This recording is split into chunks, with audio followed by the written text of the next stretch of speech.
which is a good segue to go into Yeah. our feelings for episode 9. And I'll say this again. Episode 9 has moments in it that I love. I love some moments of episode 9. Is it a great big hot pile of mess that makes zero sense? Yes.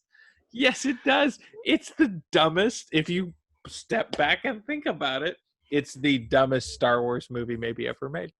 It is so offensive. Ah. Thinking about the movie offends me. Okay, let's go.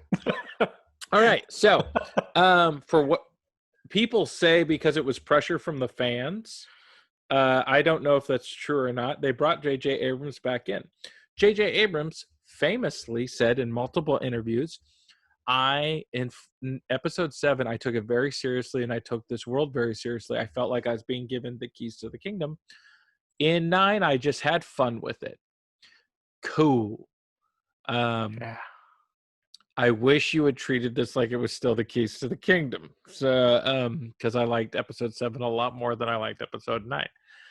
Episode 9 starts up, and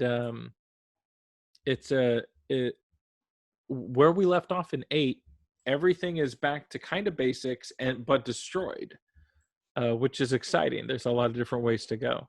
I think literally the last shot of episode 8 is of a kid at the casino planet in the stable using the Force, which is the best. Again, episode 10, that would have been the best because that is the Force is in so many other people other than the goddamn Skywalkers that we should be exploring. Yeah. Oh man. So then we get into episode 9, and I went and saw it in the theater. I will say this: I gasped when the reveal was made about Rey, which is silly, but I did not see that coming. Yeah. Rey is found out to be a Palpatine. So Emperor Palpatine, who was once the head counselor, had sex with somebody, and they gave birth to a child. And she's only like 20s, which means he did it in between like Emperor and Jedi. Well, here's where I get to show off my knowledge dick. Please whip it out. The Emperor did not have a son. Rey's father is a failed clone of the Emperor who decided, I want to be good, and ran off and met a woman and had a kid. If we're going to bring into the, for those who don't know, in the books, the Emperor has multiple clones of him. Not a book. This was from the making ofs. Like they were like, no, this was the story. The story is that it was a failed clone, and it's like, come on. Like, and like you're saying, like I'm so sorry to have broken that to you. Yeah, no, but like our faces, I might make a supercut of our faces and size of every time we talk about episode 9, because this is my face of episode 9. It's just. But here's the thing: how is that information not in the fucking movie? Yeah. Like what? I was actually going to bring up in episode 7. There's a deleted scene of Chewbacca ripping off somebody's arm. Yeah. It's a great scene. Should it be deleted? Yeah. It has nothing to do with the plot. It is nothing but fan service to episode 4. Well, so-and-sos don't rip arms out of their sockets. And we get to see Chewbacca rip somebody's arm out of their socket in the most comical way you can do a horrific thing ever. Steps on the guy's foot, grabs his arm, pops it out. And I was like, I love that scene. It's a deleted scene. Does it need to be in the movie? Nope. Is it just there for dumb 40-year-olds that remember that line very well? Yep. So should it be cut? Probably. It's it needed to be in there. Who her parents were, and not just Hey, you're his grandkid. All right. Oh Like, my god. so this was the thing I was going to say I wanted to bring up that I find to be both a nice touch to the original trilogy, but also very stupid. Rey's mom calls her Rey. So it's the same thing as Luke Skywalker being hidden as Luke Skywalker on the planet that Anakin Skywalker came from. You're gonna hide Rey and not have her change her name. And when someone comes looking for Rey, they're gonna be like, "That might not be the Rey we're looking for." Like it's like, okay, I guess that's a nice homage to the original trilogy, but it's so dumb. Again, not to go bring up Shakespeare when we're talking about Star Wars, but Shakespeare has many plays where a character needs to hide themselves, and it was like, I will put this feather on my face, and now my kingsmen will no longer know who I am. And I'm not joking, this is literally like 3 of his plays. So when we see this in a Star Wars film, I'm okay with it. I'm okay with that sort of very Victorian, I did one thing different and now no one knows who I am. I'm fine with that. I need to read something for you. Okay. Uh, and you said Shakespeare, and it made me think of monkeys. You've heard the Shakespearean or the thing, put an infinite number of monkeys and an infinite number of typewriters are eventually going to do the Shakespearean work. Yep. Actual monkeys. Not only did the monkeys produce nothing but 5 total pages largely consisting of the letter S, the lead male began striking the keyboard with a stone, and other monkeys followed by soiling it. They actually tried the test. So somebody took a concept that was on Infinity and was like, well, forget Infinity. I just want some monkeys on a typewriter and see what they do. My hat's kind of off to them. My head is off to them. And the money spent. The time, the resources, the monkeys, the typewriters. Oh my god! I wanted to share that with somebody. Yeah, yeah, that's madness. It's for those who don't know, that is just a saying that talks about infinite. Infinite is infinite. So if you have an infinite amount of monkeys on an infinite amount of typewriters, one of the monkeys will eventually write the complete work of Shakespeare. Why? Now, see, I want to talk to you about this. Does that theory mean in the infinite, they will cohesively write the entirety of Shakespeare's works, or will they eventually use the letters in the right sequences eventually? What did you ever take that from? The great thing I took it from as the concept of infinite is both will exist because it is infinite. It is endless. So find out how many of these people got. Yeah, exactly. So in 2002, lecturers and students from the University of Plymouth used a 2,000-pound grant from the Arts Council to study the literary output of real monkeys. They left a computer keyboard in an enclosure of 6 monkeys with them for a month. I would like their research paper to be read as footage of animals that couldn't be saved from shelters are being put down for the money they spent on that. The good Lord. Back to Star Wars. Back to Star Wars Episode 9. The Rise of the Mess. If I was J.J. Abrams and I was asked to come back in and follow up a movie, which again, I don't care what they said. The last director pissed all over my ideas and concepts. But he didn't. I know. That's how you feel. As a viewer, this is what I've taken from it. Would I piss all over their concepts and try to resurrect mine? Honestly, I wouldn't. And the reason why I wouldn't was because people are buying tickets to this. Yeah.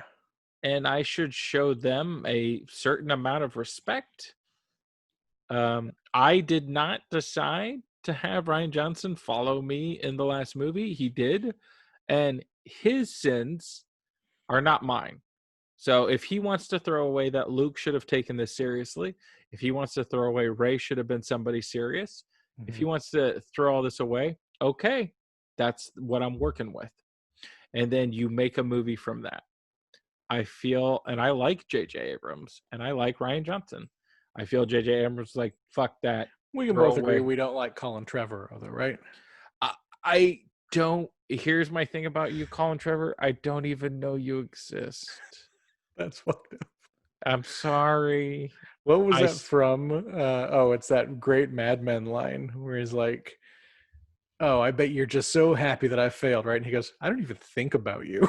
It's like, like all right. I saw clips of Jurassic World. I was good on Jurassic Park after 3. I didn't need any more follow-ups. I'm good. Oh, and just to get this out of everybody's lexicon, if anybody watching this decides to use this, when they say, of course people are going to be unsafe in a pandemic. They kept reopening Jurassic Park. They never opened Jurassic Park. Like That's it a good was a point. it That's a was good a point. test on the Yep. first movie. They decided not to open it. The second movie was them trying to rescue the secondary ones, and the third one was in the ruins of that park. Like they Yeah. never opened it, but it's like they kept reopening it. Like, no, they didn't. Yeah. Be a better nerd. They kept reopening the beaches and Jaws. You can go with Yes. that one if that makes you happy. But yeah, the second one's even creepier because they also brought like hunters to hunt dinosaurs, Yeah. which felt like, hey, let's make some money on the side here with the wackadoos that want to hunt dinosaurs. So My favorite thing about Jurassic World Fallen Kingdom is that the second one. I never watched the whole thing. That came out in a really weird time. So my theater opened, my current theater, we opened that with Deadpool and whatever else came out that week. And then the next week Solo came out, and then a couple weeks after that was like the busiest I've ever been in a theater when both Jurassic World 2 and Incredibles 2 were out. And it was just swamp. So I never got to see either of those because I was so busy with work. But there's a concept in Jurassic World 2 where these rich people have taken the dinosaurs from the island and are selling them at an auction at this old Victorian house. And the sales figures are so low for a fucking dinosaur. It's like, I bid $1 million. And they're like, whoa. And it's like, it's a fucking dinosaur. You're a bio lab. You're going to bid $1 million. yeah. It's weird. You've never saw the second one? No, I never Or saw. I never World? saw. I never saw World, and I never saw World Part 2. Weird directions in that second one, man. There's a really, I thought, ballsy thing that they did in this. It's a couple years out. It's your own fault you haven't seen this, so I'm sorry for spoiling this for you. Yeah, we spoil every movie in our reviews. They're evacuating the island, and this is the actual Isla Nublar from the first movie. And a volcano has gone off, so they're trying to save all of the dinosaurs. And they get some onto boats, and that's what they later auction off, but they don't get all of them out. So there's this horrifying sequence where the dinosaurs that can't get off are just jumping into the water and drowning. And the last shot you see of Jurassic Park is they thought they got everyone off. They look back, and the brachiosaur that Grant and Sattler see at the very beginning of Jurassic Park is in smoke and like howling for them. And then you just see the smoke overtake them as it falls, and that's it. And it is the most depressing thing in a Jurassic Park movie like that you can imagine, especially when given the context that it's the brachiosaur from the first Yeah. movie. Yay. Yeah. Summer No, fun. I didn't need to watch them. That's how I felt about it. Was I got everything I needed out of Jurassic Park from the first one, Yeah. and then I watched 2 more movies to realize I got everything I need out of Jurassic Park from the first one. And they're like, now it's World. They're bringing it back. I'm good. You can bring back Jaws, and I'm good. You can bring back. There's so many things that worked at one time where I got everything I needed to get. Me and Jen, as a joke, my wife, we watched the remake of Poltergeist, and that was like, yeah, I should have not watched this because the haunted house in a track home I got from Poltergeist. I'm good. Yeah. Did you watch the RoboCop remake? Nope. No, I did not. I was very for those who don't know, RoboCop is like 1 in a million chances. It's a dumb action premise, and then they hired a crazy director who decided, I'm going to make this a social commentary piece on America at this time, and it works. Those Yeah. are three separate, like three different things that are going on. Definitely two different things that are going on, and it works, and it's brilliant. I don't need to see a remake. And the way you can tell that it was 1 in a million is RoboCop 2 and 3 and the Yeah, remake. and I saw 2 and 3 and some of the TV show, and I don't need any more. It's like when the reason why Star Wars, if we could try to bring this train back, worked. We saw Star I just Wars. don't want to talk about Rise of Skywalker. I know, but we have to. We agreed. We agreed, Mike. I know. The reason why Star Wars, I think, stood the test of time was the first one worked, and the second one wasn't Jaws 2. It wasn't RoboCop 2. It wasn't Jurassic Park 2. It was Empire Strikes Back. And not only did it show us there's more to this, but it showed us that it can go in places we didn't think it could. Mm-hmm. And then the third one came out, and the third one, in many ways, is the first reboot of 4. Yeah, 6 and is it shows. I think the smart choice they did there is that they show how all of these characters have grown since the first one. yeah. And we're putting them into similar predicaments, and they've grown and they've learned, and they're going to do it a little bit different, and it's awesome. Yeah, I was a kid when 6 came out, Return of the Jedi. I saw it in the theater. It's one of my early memories of seeing a movie in the theater, and I love every minute. I even love the Ewoks. I love it because the good guys try so hard to save everybody without hurting too many people, Mm-hmm. which is a thing we've lost in a lot of action movies and Hollywood and storytelling. The good guys have got to kill all the bad guys, and Luke surrenders himself to convince his dad to come back and play with them. Convinces is trying to stop them from doing it. The Death Star is not complete yet, so if they knock out the shield generator, they can blow it up before they finish it and staff it and start blowing up things. So there's just a huge theme in the movie of trying to help out others, which is odd in an action movie that involves machines that can blow up planets and a moon-size, Death Star that we need to blow up, and a space battle that is comically over the top at the end. All these things moving, it still is a movie about trying to do the right thing and how it's not too late to do the right thing. And it nails, it really hammers the nail on the head with Darth Vader, who has been the ultimate bad guy through the last 2 movies, killing everybody and taking names, gets to the final moment where he's going to watch his son die, and he saves him. And that, to me as a kid, was a very profound moment. Yeah. Seeing, I didn't care to see Darth Vader's face when they took the mask off. I saw the skull when he threw the Emperor down, and that was the thing that I think stayed with me for years. Mm-hmm. Was because I thought he might be a robot. I thought they were going to reveal, oh, your dad died a long time ago, and this robot took his identity. That'd be interesting. That's my kid brain working. And I thought, like, oh, they're going to show that Darth Vader's just been a robot for all 3 movies, because he is a robot, as far as I knew. And when he picks up the Emperor and throws him down, we see the skull of Anakin. I was like, there's a All human that's left was his skull and his dick. Yeah, that's it, buddy. Sometimes that's all you need. So Did I tell you that was so someone's conclusion on Twitter was running a poll to decide if Anakin used the Force in Revenge of the Sith to protect his dick. And that's the reason the rest of him burnt up so much, is because literally nothing around him had protection except his crotch. Nice. So stupid. Well, Wouldn't you? I know. I was like, we can't judge. We never had magic and been burned alive by a volcano planet.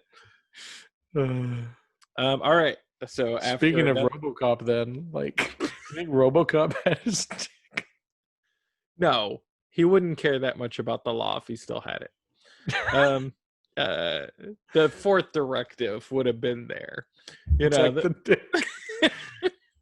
the fourth directive, getting laid, and it's like no G on the getting. So, so Rise of Skywalker. yeah, it's a Rise of Skywalker. So here's a movie that is a great big pile of mess, and for me is very much a pissing contest between two directors, and is so forced it's comical. So many MacGuffins that I literally threw like my arms, I think, once in the theater when it. Yeah. So for those who want to know the plot of the Rise of Skywalker, is somewhere in the center of all things is the Sith Lords are hiding out there, which, if we're keeping track, Luke was hidden somewhere in space. So just hiding in space is the new MO for everybody. In order to find it, you need to find a chart that will lead you Find to the Wayfinder. the Wayfinder. Well, you need to find a knife. Oh yeah, I'm sorry. We're skipping the MacGuffins. You need to find a knife that you need to hold up to an area that will find you a location of a room. In the room, you'll find a location of the Wayfinder. The Wayfinder will then find you the location to the thing.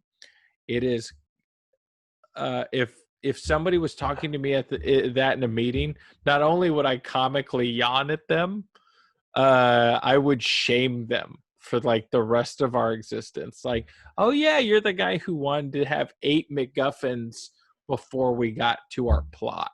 Not only that, but the knife held up to the Death Star doesn't even consider the fact that the Death Star could have shifted in the fucking ocean that it's in.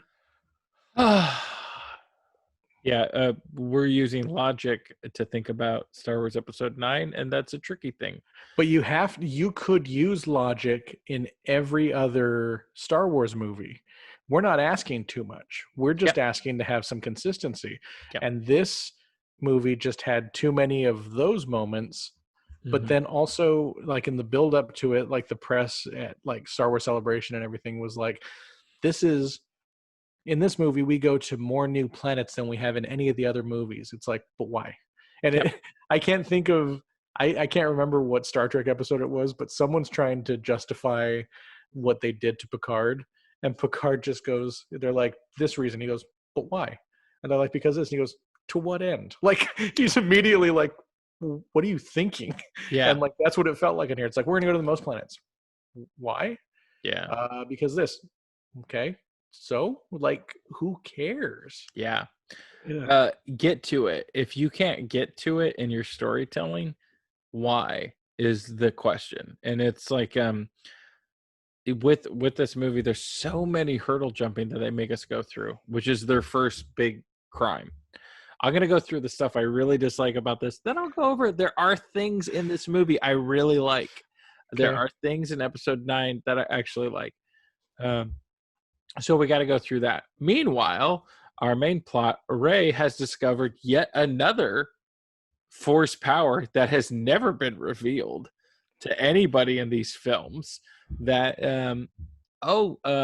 if you have a strong enough connection with the force, you can heal people. I think Luke would have liked that, to know when talking to his dead father that couldn't be healed beyond repair. I think as soon as you introduce something that is plot driven like that, you decided to add that because your plot needed it, not because it fit in with the world. This is just like force projecting into other people's rooms. You decided you didn't like what the limitations were of the character, so you changed the limitations, which shows that you can't write. Then we get introduced to the first twist in the movie that made my jaw drop, and it's a good twist, I think, if you could make it sense, and they didn't, which is Rey, our lost hero on a sand planet, is the granddaughter of a Palpatine, to Palpatine. And so I did not see that coming, and my jaw dropped. I literally gasped in the audience because they went with something that none of us guessed. Like, I'm friends with a lot of geeks, and none of us saw that coming. So that was definitely something that was like, oh my God. Then they really pissed all over that with having Emperor Palpatine from episode 6 still be alive. So, dude, this is where we start like flying into Stupidville. But here's the problem. This is 5 minutes into the movie. Yeah. And it doesn't recover. No. So to give more context on this, you saw Rogue One. You didn't see Solo, you saw Rogue One. Yeah. Would you be surprised to know that the beginning of episode 9, where Kylo is fighting in a forest and gets the Wayfinder before he goes off to meet the Emperor, that is at Vader's castle from Rogue One? I would be shocked to know that. I did not know that at all. You wouldn't know that unless you read the complete visual guide to Star Wars Rise of Skywalker, or the novel, because they decided, you know what, that's too much information. Let's just have it be a quick montage of him doing that. And it's like, fuck, okay. So good for him. He's already leveled up.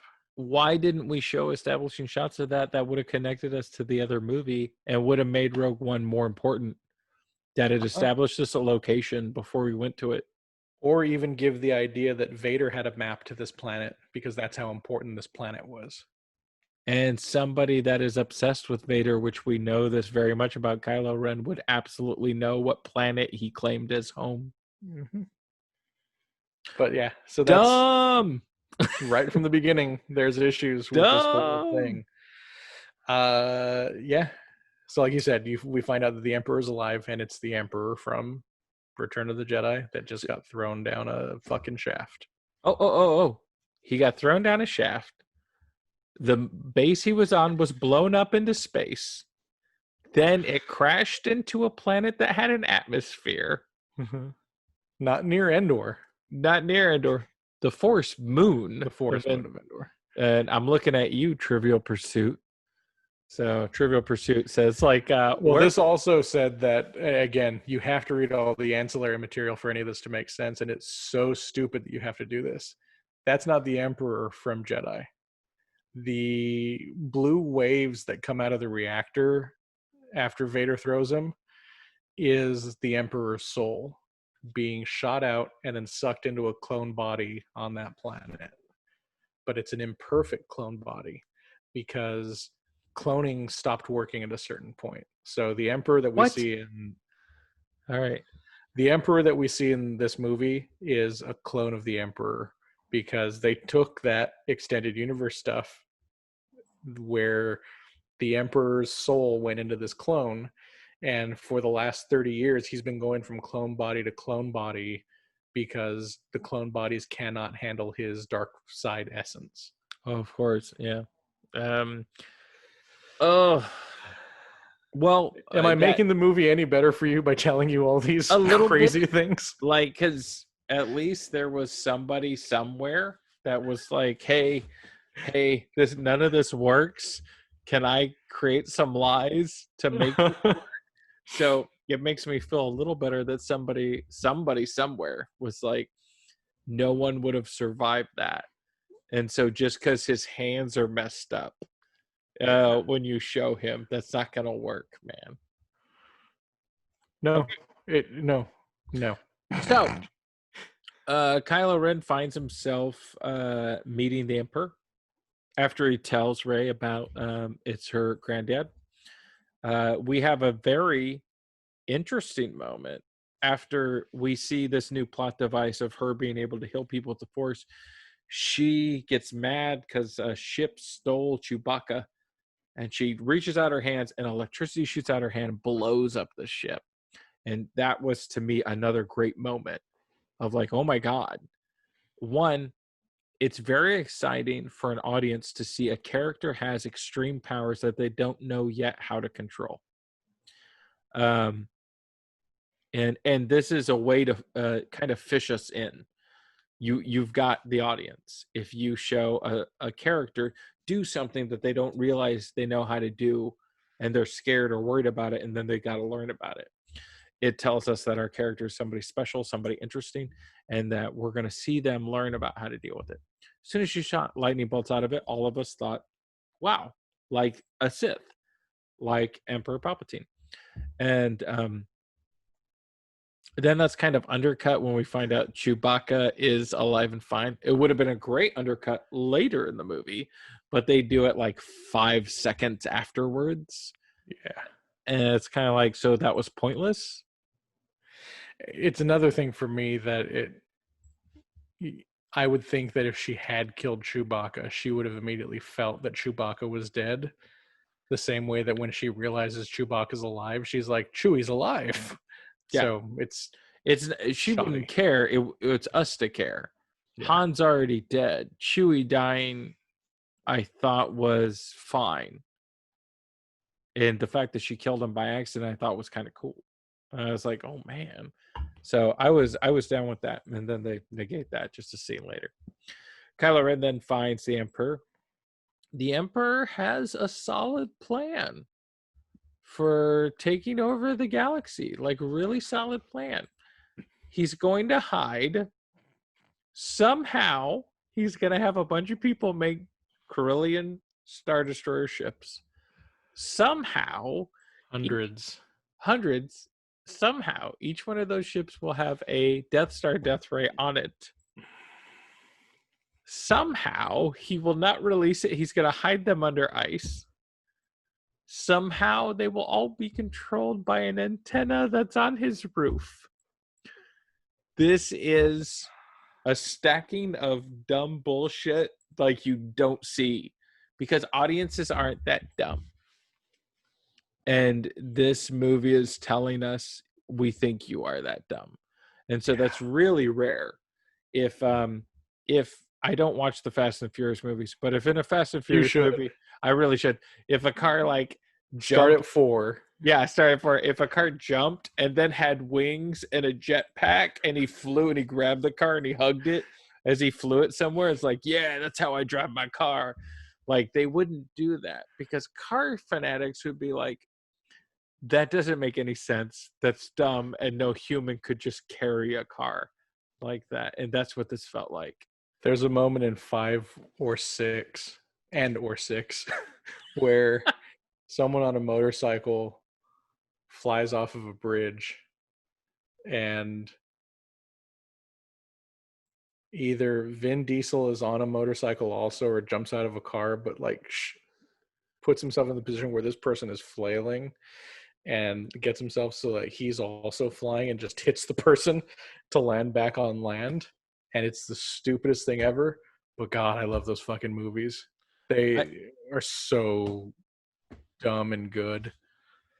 But I know other people that like the Fast and Furious movies. I've never actually, I think, watched anything past 2. But you stopped where it got good. Watch 3 for fun. Oh. But know that it picks back up in 4, and that 3 comes into play in 5 and 6 and 7 and 8. So sorry, off that tangent. Love them. Yeah. So there's so many stupid things brought up by the Emperor as a concept. Then we see that the Emperor has a council of Siths hanging out. Not even a council. It's like an entire like stadium full. And it's like hundreds. How did you guys get there? Who's feeding you? Where are the bathrooms? Where are you sleeping? How does any of this system work? Like, this is, I don't even know what this is anymore. Your house is cool. It's a cool, like, upside down floating pyramid. It's neat. I even kind of like the machine they had him hooked up to, where he's like moving around a little bit, like, I'm still the Emperor, and look at my crazy hands. The Uh, jar full of like Snokes though is so bad. Like it's like who was Snoke? Just some dude who I was controlling. Like I was Snoke. And it's like then why didn't your plan in the first two movies involve anything you're saying right now? I think the Snokes in a jar was a fuck you on a fuck you. But he Um, created Snoke. I know. And then as soon as 8 killed him for no reason, and he served no purpose other than to yell at Kylo Ren every now and again, making him basically the chief of police from an Arnold Schwarzenegger movie, like, Kylo Ren, get into my office. Oh, I'm sick and tired of you thinking you could do what you want. So as soon as you make him pointless, might as well put 10 of them in a jar. Yeah, I see that. To me, it was a fuck you to fuck you, because the first fuck you big time in this movie is Rose. Rose, Oof. if we like her or not, if you are watching this and you think Rose is great, or you think, oh, she's a forced horrible character, I think she's an unfortunate character. Um, she literally says, "How can I help?" And they tell her to go wait in the corner. Like, I can't think of a bigger like fuck you to the movie before you. Of you introduced a new character that may or may not be somebody cool or important. I'm gonna have them sit in the corner. Yeah. And Um, we're gonna introduce Dominic Monaghan and he's gonna have stuff to say. But Rose just nods and goes, "What he said." yeah. The next fuck you to the fuck you is uh, Ray can't take it anymore, and she's gonna go back to the island for no reason and throw the lightsaber away. And then Luke appears and grabs it. It's like, you shouldn't throw these away. And then he looks at the camera and winks. Yeah, might as well have. Like, and then does the jerk off motion. I call this a Ryan Johnson. Like, might as well have. Like, the amount of directors pissing on each other in 8 and 9 for me really like ruins a lot of what these films could have been. Yeah, so then we have that. Then we have God, we haven't even gotten to them getting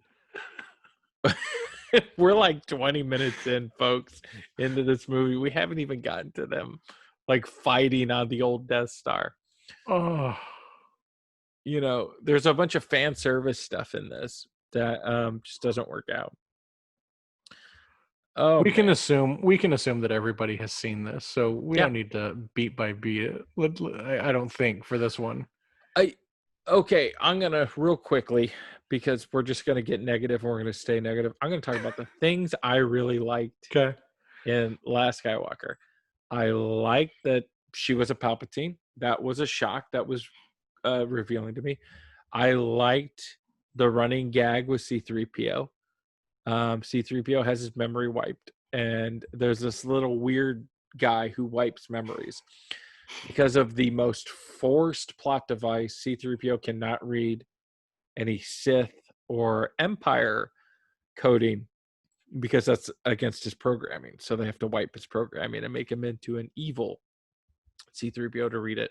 So pointless all the way around. I like the idea that Sith language is so outlawed so that nobody could learn their teachings. That I think that's kind of neat.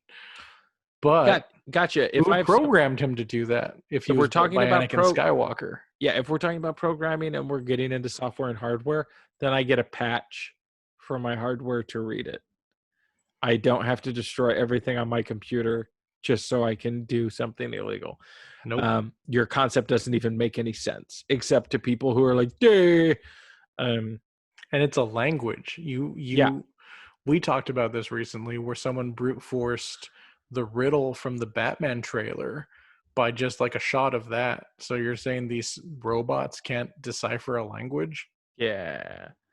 But I like that.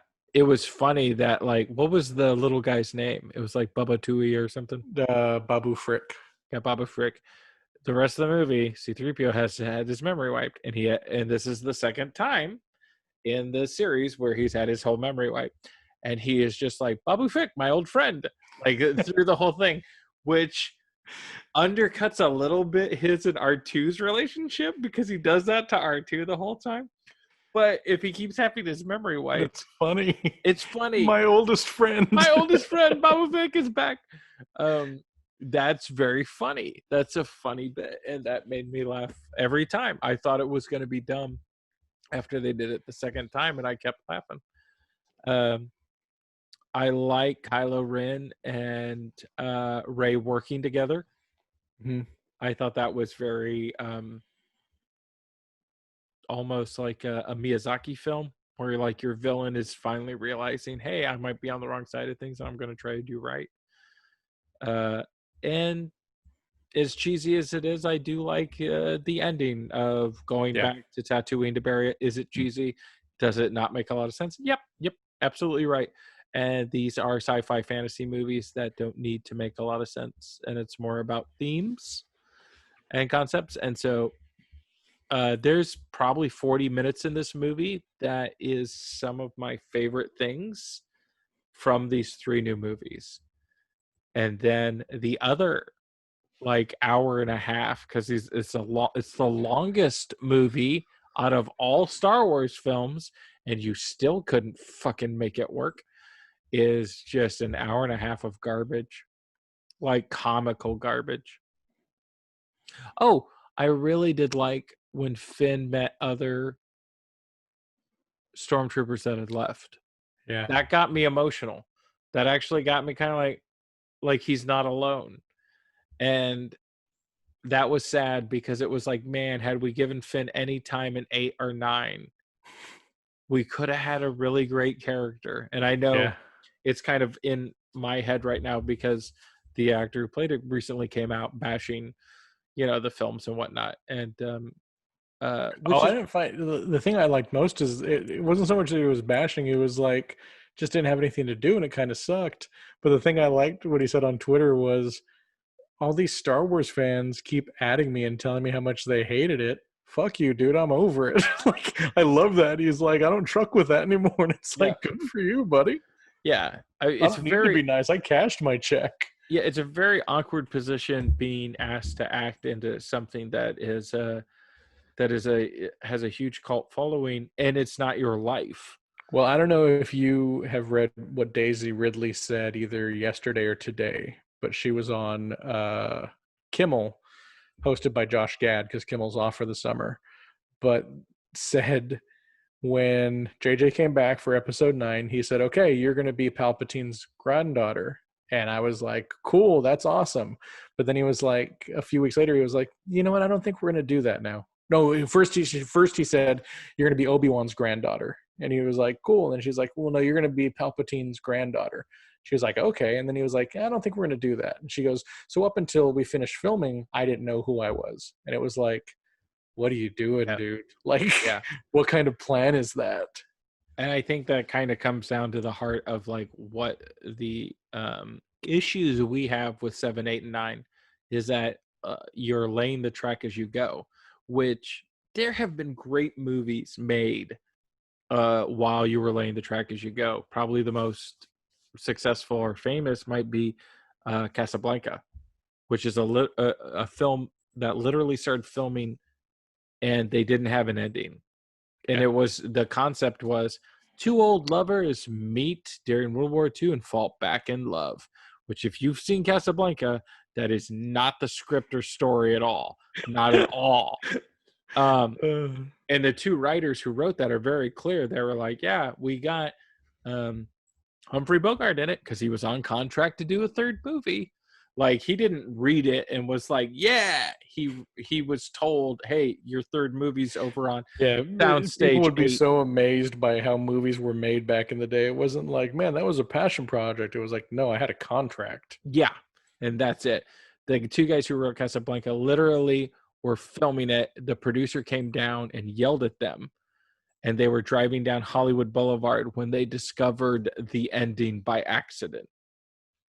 So one of the greatest movies, I think it's in the top 5 AFI films, is an accident, is an absolute accident. So us saying, hey, you better have a plan before you start filming. You talking Juno? Yeah, exactly.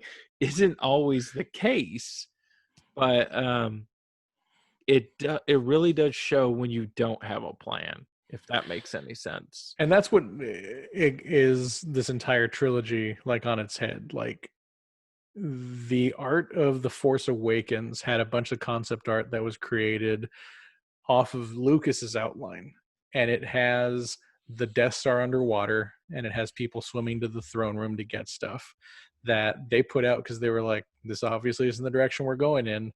But JJ was so fishing for ideas that he was like, let's go back to those original ideas. And they're like, fuck, we put that out in art books already. Like, people are going to be like, we're going back to the well. And it like didn't matter. Disney, the one bad thing about the Disney era is they don't want to show the warts and all creation process of these movies.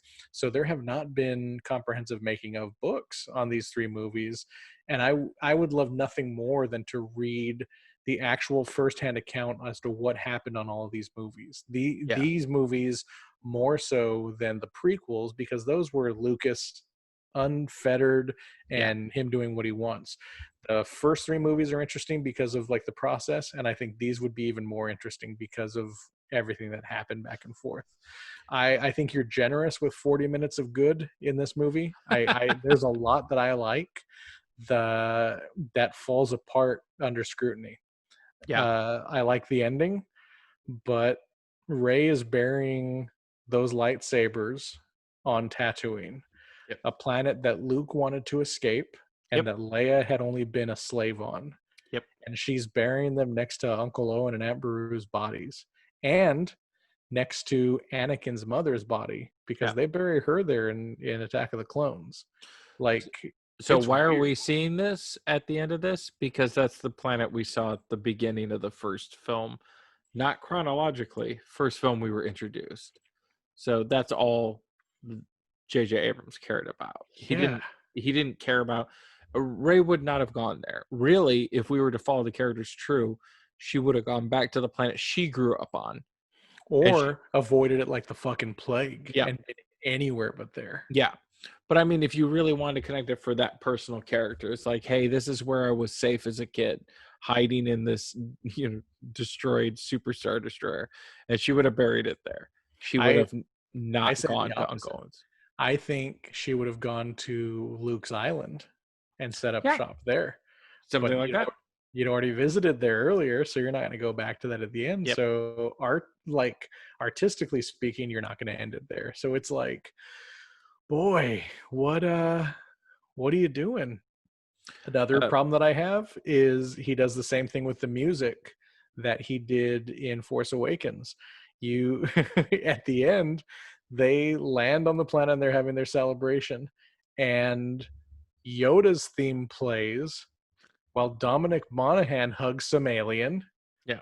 and then the Luke and Leia theme, no, or it's the Han and Leia, one of those themes plays when the heroes hug each other, but none of those characters are there. But it's Yeah. because it's Star Wars music, and it's Yep. like, this is you are now capping this off and saying this is the end of the 9 film Skywalker saga, when that's not what these first two movies were. These first two movies were not continuations of the first 6. They were continuations of Star Wars and the Star Wars saga, but they weren't continuing the story of the first 6, I don't believe. They were trying to go in a different direction with Kylo Ren and whoever Rey was, and putting the Emperor in there puts a false framework on those two movies by saying that Snoke was the Emperor all along, Yeah. and it undercuts those first two movies. You could love Force Awakens and hate Last Jedi and vice versa, but you cannot deny that Rise of Skywalker is not a sequel to those two movies. Yeah. It is a sequel to the first 6 using characters from 7 and 8. And it's baffling. That movie is weird. I, Uh oh, there's sorry. there's no choice made in 9 that I can stand up and go like, that's the right choice. I can look at episode 9 and go, those are choices.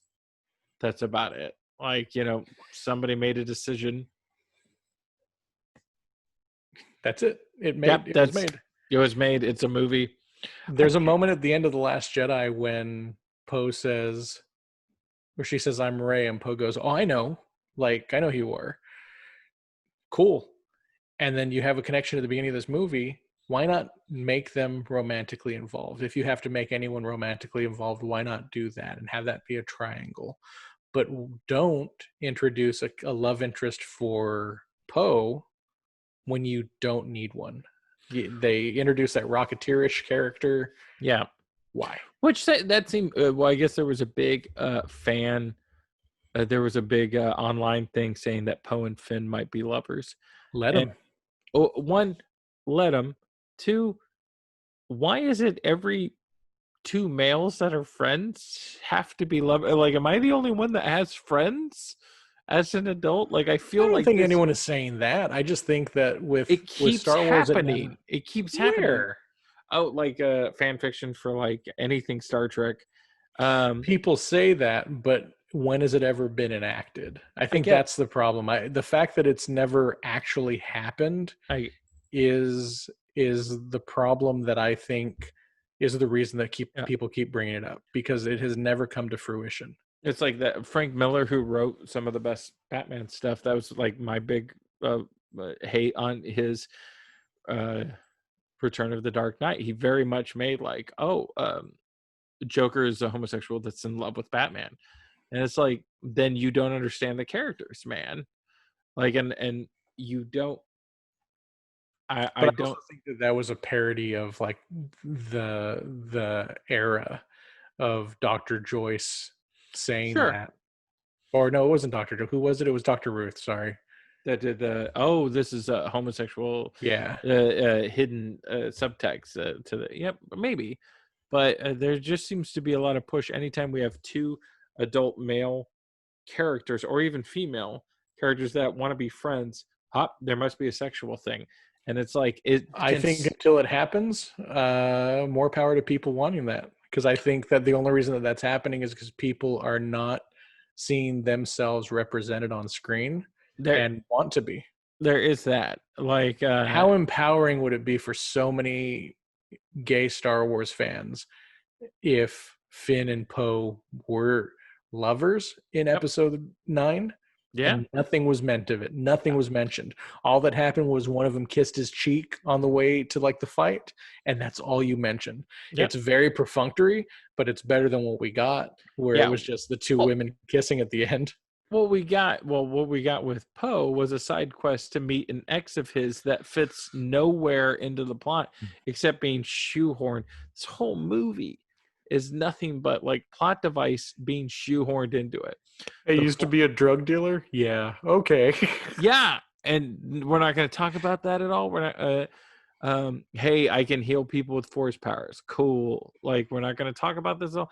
So many things that are just forced into it. My God, you're the Emperor. I heard you were killed in the Death Star. No one wants to talk about this. Snorky. Oh, he was the bad guy for the last two. You got like 10 in a jar. Nobody wants to talk about this. And that's this film. That is this film. It's just a bunch of forced plot devices moving forward. But I will say that this one is the most of these three movies that felt like a product. And Yep. it all boils down to the moment where Rey gets her strength back up to stand up and finish the fight with the Emperor. She hears Qui-Gon, Luke, Obi-Wan, Yep. Mace Windu, and Yoda, if I haven't mentioned Yoda. But then she also hears the characters that have only been in the cartoons. And at that moment, it's like, okay, this is their way of pandering to that crowd, but I'm not here for those voices. I'm here for everything else. So that moment shows right there where it's like, okay, this is two things: a bigger universe than what we just the fans of the movie like, but also showing like, oh, this is a cross product, because now people could be like, you remember that voice? She's going to be on The Mandalorian season 2. You remember that voice? He's the star of Star Wars Rebels. So if you want to hear more about them, go and watch these and buy these products. And it's like, no, I want to see the adventures of Luke. Yeah. I I honestly, if I was her, I thought it was a very cool scene when they had all their voices. But if I was her, I'd be like, "Oh my god, I'm insane," because I don't know any of these people. Yeah. And Why Luke, am I feeling strength? I don't recognize any of these voices. yeah, this has been a real weird couple of days. I have powers that have never been established that I now have, and I might be a god, I guess. Yeah, and now I'm hearing the voices of the people crying out to me. Something Yeah. neat that just reminded me of, though, if you watch it again, that lends unspoken credence to him being a clone. Palpatine, from the beginning of the movie to the confrontation with Rey, is the Palpatine from the prequels, not the Emperor. Hmm. And it isn't until he shoots lightning at her and it gets deflected back that he gets all deformed like he does in episode 3 when Mace shoots it back at him. So he's all he's it's a weird distinction where he's very Palpatine, and then when he gets hit by the lightning again, he's the prune-faced old emperor that can shoot power back. And it makes no sense not knowing that he's a clone. But then when you see that and see that the dark side power like gave him strength, it's like, oh, that makes sense. It shouldn't, and it doesn't. But it's weird that like that happens in the movie, but there's no explanation. And really, if we're going to talk about characters logically, if the Emperor, every time he shoots the electricity, somebody forces it back and it melts my face, I'm real. I'm really going to stop using it. Like if you had a couple of superpowers and it was like when I use my heat ray, not all the time, but 10% of the time, it gets shot back into my face and I am distorted and I become a monster. I would never use that power again. To drop Star Trek into this, I was watching Chain of Command Part 2, the there are four lights episode, Great and episode. there's a moment where Picard's getting shocked. He has like an implant and they're electroshocking him. The guy has a remote, and he at one point gets the remote and starts trying to smash it, but then the guy's like, I have other remotes. And I thought it would have been funny if Picard grabbed the remote, and then when the guy walked in, he like pointed at him and zapped him, but then he started still convulsing. Like such a Picard being so stupid in that moment, being like, oh yeah. But that's what that whole electricity reminded me of. It's like, maybe not do that. All Oof. right. So, episode 9, it sounds like out of the 3 is our least favorite. Yeah. Um, I will say all 3 episodes do have some great moments. There is Hmm. all 3 movies made a shit ton of money, which is what they were made to do, Yeah. not please you, but to make a ton of money, which they did. And I want everyone to realize this. You guys didn't like the movies. The most vocal, angry, vicious, sexist, racist, misogynistic, foul mouth fans out there. You guys are so mad at this movie. You still saw it. Yeah. You know, you're still taking time to critique it. So realize what power this thing has over you and grow up and just go find something you like. Like that was I didn't see Suicide Squad in the theater. I didn't see Birds of Prey in the theater. I didn't see Amazing Spider-Man 1 and 2 in the theater because I had to make a decision in my late 30s as an adult. Just because these have characters I care about in it, I don't need to see it. Yeah. And I want to see who's writing it and I want to see who's directing it before I get excited. Um, and if that person has done something that I like, that's an exciting moment. And I think that we've talked about it before. To bring it back to Star Trek, when we talk about things, Simon Pegg writing Beyond was that secret ingredient. Hmm. If you go back and watch the trailers for Beyond, they are the worst goddamn Star Trek trailers ever. It's all action and punk and in your. It's not Star Trek at all. Like it's very scary. And of course, that's just a studio trying to sell us the product. That's their job. But they hired Simon Pegg, somebody who had written some of a wonderful TV show and then co-wrote some of the best comedy science fiction films of the last 20 years. So him being on board, I was like, Tickets sold, and it Yeah. paid off. Will it always pay off? No, but No, look at Paul. I didn't like Paul. Paul's horrible. Um, and it's him and Nick But you Frost. give that informed choice. You wouldn't see something just because it's labeled as Yeah. such. And I think that's the dangerous thing that these franchises and franchise mentality have on people, that they think they have to see all of them. Yeah. Now, people are going to complain about Shang-Chi and they're going to complain about the Eternals, but just try to decide they're not for you, Like, you don't have to like it just because it says Marvel. Yep. And people that are going to complain about Black Widow, you don't have to see it. Like, I don't know. It's so bizarre to me. Like, when I see kids excited about playing Avengers and playing Kamala Khan, it's like, good. I don't understand that, and I'm excited that you have something like that. Not, I don't understand that. Fuck you. That's not Miss Marvel. It's like, just grow up. Yeah. And if we were going to say anything to Star Wars or Disney, it's you have, no matter what the fans tell you, you did a ton of fan service. Yeah. You now have the ability to go anywhere you want. This would be a time to bring Ryan Johnson in. Like, this is somebody who doesn't like 8 that much. And I'm telling you, out of the people you've hired, he's the only one that was willing to go in different directions. And that's why I wonder what the future of Star Wars films are going to be. We know that Taika Waititi is involved in creating a movie. We know that holy shit, what is his name? I feel so bad. I recommended his movie to you, Sweetheart. JD Dillard. He's hired to write and direct a movie. Like, the person who created Russian Doll on Netflix is creating a TV show, and Ryan Johnson is still signed nebulously to do his own trilogy. So I don't know where the movies are going to go from now on. But I'm just as bad as these horrible fans. I'm excited just because it's Star Wars, and I will be cautious when it comes out, but I owe it to it to see it, because I think that you get, as we've said with these 3 movies, you get good and you get bad, and you just have to accept that. Yeah. I can go back and watch episodes 4, 5, and 6, and I can find you flaws in those. Mm-hmm. If anybody's like, we're holding on to the past. No, these things are always flawed. We just recorded, what is this, 3 hours? Yeah, dude. What are our lives? Pretty pathetic. We just did a 3-hour recording of this.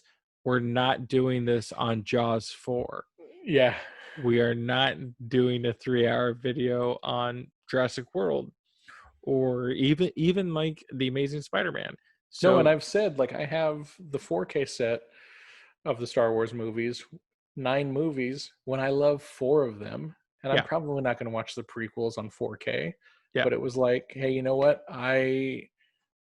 This is what I want. I want the best available copies of the movies that I like. I'm going to have it on my shelf because I'm a Star Wars fan. Yeah. So, did any of these movies fail? No. Do all 3 of these movies have flaws? Yeah, I think we both agree. Yes, they do. Do all of them have good parts? Yeah. Yes.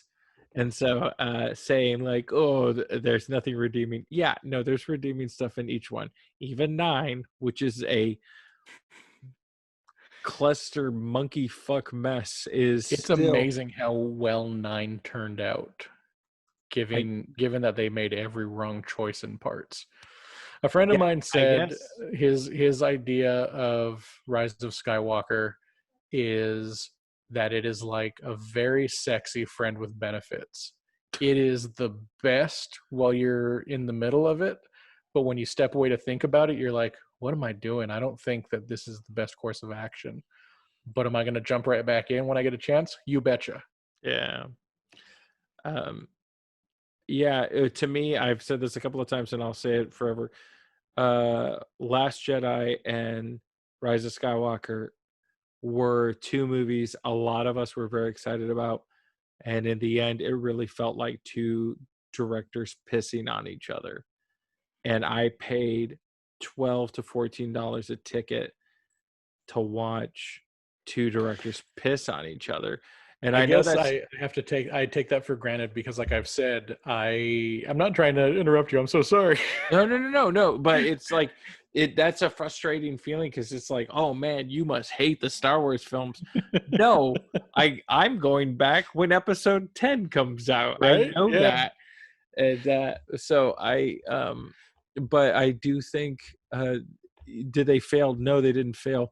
Was there opportunity to be better about your filmmaking on 7, 8, and 9? Yes.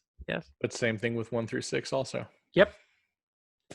So I would recommend that you watch Solo, because I think what Solo does is what you would have wanted from a movie, where you know Chewbacca and you know Han Solo and you know Lando and you know the framework of their past. mm-hmm. But I think Solo went in enough interesting directions and showed you what the criminal underworld of Star Wars was like beyond Jabba the Hutt, that I think Okay. you might like it. All right. Don't go in for anything earth-shattering, Mm-hmm. but it at least went into an interesting direction that I feel would have been a more interesting trilogy than what we got with the main trilogy we got. Solo was decently reviewed by a couple of people, including what is it? The YouTubers Red Letter Media, who hate everything. They like Solo. They like, hey, we keep talking about little Star Wars films that aren't. I guess the climax of Solo is in somebody's office. There's a fight. The climax of the film is not the worlds are gonna blow up. It's a fight in somebody's office. And so they were like, this is what we've been asking for. So there's a lot of people. I don't care. Like I've said, I know who Han Solo is. I don't need more on him. I'm good. I will check it out. There's a couple of movies that I haven't seen that I need to check out. I never saw Ant-Man and Wasp because I liked it. It was cute. After Avengers Endgame, I was just like, I don't care. Get to the end. Like if you're gonna dick me around, Marvel, and that's how I felt after Infinity War, where it was like you said it was 2 movies, then you changed your mind, like no, we told it in 1. Then I went and paid a ticket and got half a movie that had plot holes all the way through it. I was like, just shut the fuck up and get to the ending and learn how to write for Thor and Hulk, because you guys can't. And if I need to go down there and work for free, or I will pay Joss Whedon to come back because he knows how to write for Thor and Hulk, and you guys don't, then I will. Yeah. Go ahead, boomy, you suckers. It's somebody needs to write for Thor and Hulk, and it's certainly not the screenwriters you hired for Infinity War and Endgame. So I didn't see Ant-Man and Wasp, and everybody kept saying it's actually pretty good. Just shut up and watch it. And Solo seems to be the same way. Shut up. The way that they handle the villain in Ant-Man and Wasp, I found was very refreshing. Where it's not, it wasn't a stereotypical. It's Ant-Man but evil. Yeah. Because that's a Marvel movie. It's our hero, but this evil. One's cool. I dig this villain and I dig the resolution. So give that a chance and give Solo a chance. And I have to regretfully say this: I've used 92% of my battery. So to wrap up, because our batteries are dying, that is our review of Star Wars 7, 8, and 9. Very timely. Very timely. I'm glad we finally did it in September of 2020, when the skies are red and everything is dying around us. If you liked what you saw, please like or subscribe to our YouTube channel or Vimeo. Eventually, someday, we might have a podcast. But yeah. Until then. I keep saying podcast. We'll get it there. But tell us what you like. Tell us what you like. Tell us what you don't like. If you want this audio, if you like it video, so that we can decide how we're going to spend our time, because we definitely have fun doing this, but we want to hear what you guys want so that we can give you more of what you actually like. Yeah, because we're just going to keep making these. So if you don't say your voice, you're going to end up like in episode 9. There's no pandemic going away anytime soon, so we're going to be here for the next 13 weeks. Yeah. All right. This has been Damage Reports with me, James, and myself, Michael. Thank you for being here. All right. Goodbye, man. Bye-bye.